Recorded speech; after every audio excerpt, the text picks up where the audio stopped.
Welcome back to another episode of ROC Boys Football, continuing with our 2022 season previews.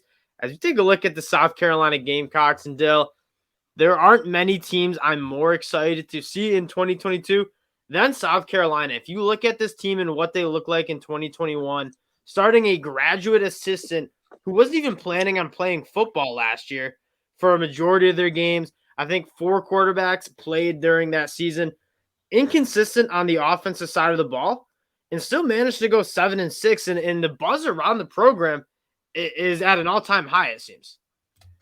I mean, I think just Shane Beamer is a guy who's just dripping with charisma. So, you just start there. A guy, it feels like people want to root for, people want to play for.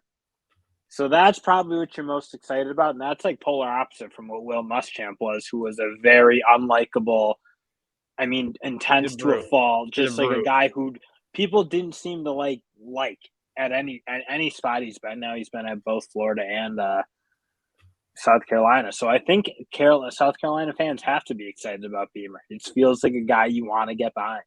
I would straight up follow Coach Beamer. I don't even know him. I'd follow him into war. It's just you watch the spring game and everyone is so excited about football in 2022. It's always fun when South Carolina's back and playing high-level football. Before we get into what this team's going to look like in 2022, just want to thank you guys for all the support. We talked some South Carolina during the spring game. You guys seem to enjoy that a lot. We appreciate the sport. We like talking South Carolina football. So if you guys are fans of the content, consider subscribing to the channel. And let's jump right into the offensive side of the ball. Noted the quarterback situation, which was not ideal, to say the least. Unwinnable. It was unwinnable with the way they won 7 games. Quarterback, which, kudos to them because it was so bad at quarterback. And now you get 5-star Spencer Rattler. So you go from very minimal talent and upside at the quarterback position to Spencer Rattler, one of the more talented quarterbacks in the country, who I really think has shown some maturity from what I've seen on social media. Now, I don't know him personally, but it seems like he's grown up. And two, I think he got humbled. He got humbled at this last year at Oklahoma because, he's kind of riding a high. You thought a Heisman contender, consensus #1 pick kind of talent. And obviously his junior year just didn't work out. Things weren't the same. I think you could put some of that on the situation that Lincoln Riley created in Oklahoma. And when he's reuniting with Shane Beamer, I think he got to be excited though. And he's a guy that offense just without the threat to throw the ball downfield, it was really hard to establish that run game. What I want to talk about is we know Spencer Rattler is good, and quite frankly, he in 2020, you've seen the highs, 3,000 yards, 28 touchdowns, and he wasn't even horrible last year. It just wasn't what Oklahoma is used to at quarterback. Now, what's even more exciting is I love how this wide receiver and this pass catching group, I shouldn't say wide receiver because their tight ends are studs. This pass catching group is. This is what, if you think of a pass catching unit as a basketball team, they kind of check all the boxes of what you want. Josh Van's a guy, Dill, I know you love him. Kind of the vertical threat guy. Average 15.5 yards per catch. Really can stretch the field vertically. I know you watched a lot of him, Dill. What do you think about this guy's game here? Big. And he's like a guy, he can get over the top on people. You saw him do it against Georgia and other teams they played. But also a guy who will catch the ball in the middle of the field and just a big, really athletic player who, now that I'm thinking about it, I wasn't thinking at all about him in the draft. But, if he puts a year together with decent quarterback play, could we be talking about him potentially in first 2 rounds? I think he's got the talent to do it. He's an 1,000-yard guy that his game was vertical downfield, and they just quite frankly didn't have the quarterback to get him the ball. But so you have your vertical kind of bigger body threat. Then you have the more complete wide receiver. Complete maybe is not the right term, but Antoine Wells coming from James Madison, the FCS level, 83 catches for 1,300 yards last year. We watched a little FCS when the COVID year struck. We were just grinding some FCS ball. One of the best, if not the best wide receivers from that rank. He's coming to South Carolina. And then you get the X factor, if you will, in DeCorian Joyner, who just, you got to get the ball into his hands, and he's going to be good. When they let him rip it up in that bowl game, they just look incredible, and I'm really excited to see what he can do. One of the best athletes on the field. And then you got 2 tight ends, Jaheim Bell, who's another X factor who is awesome with the ball in his hands, but creates that mismatch with the big body, but the supreme movement skills, the very good speed. And then Austin Stogner, more the tougher guy who I think is going to be really good in the red zone. That's already Rattler's has that guy chemistry too. with Spencer Rattler. I mean, it's 5-6 guys deep that you feel really good about catching balls from Spencer Rattler. And you do, again, I think it's so important to have your horse. And I just reiterate how good I think Josh Vann can be when he has a quarterback throwing, because he was like dominant last year and then it was just terrible. Yeah. So they got their one.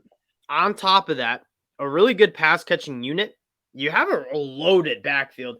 Marshawn Lloyd is the guy I want to see break out. Obviously, the top 50 recruit towards ACL. Kind of came back last year. Kevin Harris was getting a lot of the reps. Marshawn Lloyd did not look 100%. He definitely looked like a guy coming off a big-time knee injury. I think he could be kind of that dude in the backfield. You get Juju McDowell, more of the scat back, speedster in space. Christian Beal-Smith coming over from Wake Forest. And then Lavasia Carroll coming over from Georgia. I mean, that's 4 guys. Christian Beal-Smith being the guy who's the most experienced in the backfield. It's going to be a 6-year playing college football. I know him quite well from Wake Forest. Very, very shifty with the ball. I mean, it's 4 guys that you feel really, really comfortable toting the rock this year. Yeah, and that'll be, again, it's like it was really hard for them to run it last year, and that was just because you had no threat of a pass game. A lot of 8-man So boxing. I think that puts a lot of pressure on your offensive line. I think it puts a lot of pressure on your running back. So I'm kind of interested to see how this offense can work, because Beamer knows it. He can scheme up an offense. I'm interested to see what he can do with like a kind of a full team, I'd say now. Now I want to talk about the offensive line.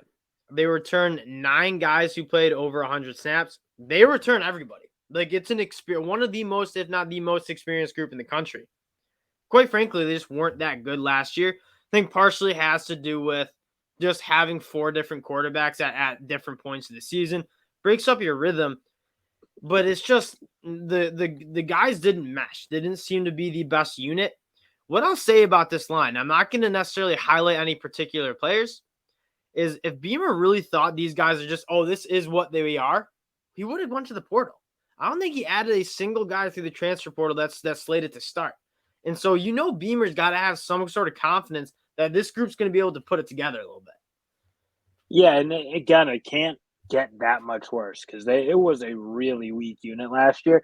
And I would like to say it is hard to play offensive line when you are faced with as much pressure as teams can put on them, because again, you just had quarterbacks who just had no chance of doing anything productive. So just blitz them every time. Why not? And that's what teams are doing, and they can load boxes, and it's hard to thrive. It's just everything's hard to thrive when you have quarterback play at that level. So I don't even know if I want to write this offensive line off as terrible, because you just want to see them be able to play in an offense that can do things. And on the defensive side of the ball, is a little bit of tale of 2 stories. They were really, really good, top 10 nationally in passing defense, but outside the top 100 in a lot of the rushing metrics. And I think it starts with the defensive line. It's a talented group. Guys like Zach Pickens, who, former top 15 recruit in the country, is coming back for his 4th year. I'm looking for him to step up on the interior, because I don't think it's necessarily the linebacker play was all that bad. The defensive line was getting pushed around a little bit from what I saw, and I think that led to a lot of pressure being put on those backers in run defense. I mean, they just straight up have to be tougher in the middle. I think that's where it starts. You can't be getting moved 3-4 yards down the field at major college football. You just aren't giving your guys a shot, and there's way too much of that. But again, you're right. It's Alex Huntley looks like a guy who should be able to be tougher, a really big physical D tackle. Zach Pickens, has a lot of talent. Just guys who need to play more physical and be tougher inside, because you're right. The rest of the defense is kind of good. And Zach Pickens is the guy I'm looking to step up. He was a heralded recruit, one of the highest recruits South Carolina's brought in. He's got to play a little better on the edge. 2 guys that I love. I mean, you lose a guy like Kingsley Enagbare, who's a good player, but Jordan Birch, another one of those 5-star bona fide stud recruits out of high school. And then on the other side, Jordan Strachan coming over from the group of 5, Georgia Southern, I believe, where he had 15 sacks coming into South Carolina last year. These guys, they can rush passer. They just need to do it more. Jordan Strachan, feels like he's got all the talent to do it, like a wiry thin guy, but very explosive, very athletic, and just a guy you kind of want to see step up and replace kind of what Kingsley Enagbare was giving them with the premier pass rushing, because he feels like a guy who should be able to play at a really high level, especially on the pass rush. Then at the linebacker spot, they run that 4-2-5. Sherrod Green, Brad Johnson. Green, I believe, banged up last year. It'll be a good group. I think Debo Williams, believed the transfer from Delaware, will get some burn. But again, I wasn't concerned with the backers as much as it was the defensive line. They were not playing clean. A lot of guys working up to them. And then the secondary, one of the best unit on the defense last year. You lose some guys, but you do get Cam Smith, one of the best cornerbacks, if not the best cornerback in the country, coming back. I've heard rumors, and they have him here listed at playing inside. Interested to see where he is, but Marcellus Dial, Darius Rush, both guys who played at a high level last year. And then you can tell that they felt like they needed some safety depth, and they go get Devontae Reed from Central Michigan, one of the better safeties in the transfer portal available. The secondary looks pretty solid. And I'm kind of interested to see what they can do with R.J. Roderick, because he's like that guy who he's playing a fair amount in the box, playing a little bit of like, I feel like he's a good piece to have and play with some versatility and allow him to do some different things. And yeah, hopefully they can just get to work. But again, I think so much of it's going to start up front. And can they stop the run? Because they just couldn't stop anybody last year. Yeah, I completely agree with that. I want to take a look at their schedule. This is a team that's not valued by Vegas that much. Win total is 6 games set at DraftKings. It's a tough schedule, but if this team is as good as I think they can be, they're competing with some of the SEC schools in the conference. You start with Georgia State. That's a win. At Arkansas is a winnable game. You're obviously going on the road to Fayetteville. Winnable. Georgia, I'm not necessarily going to give them the win there.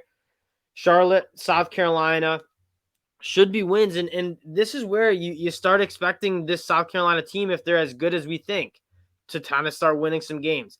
On the road at Kentucky, very winnable. Texas A&M at home with the questionable quarterback play, winnable. And then right down this list, Missouri, winnable. Vanderbilt, winnable. Florida, winnable. Tennessee's winnable game at home.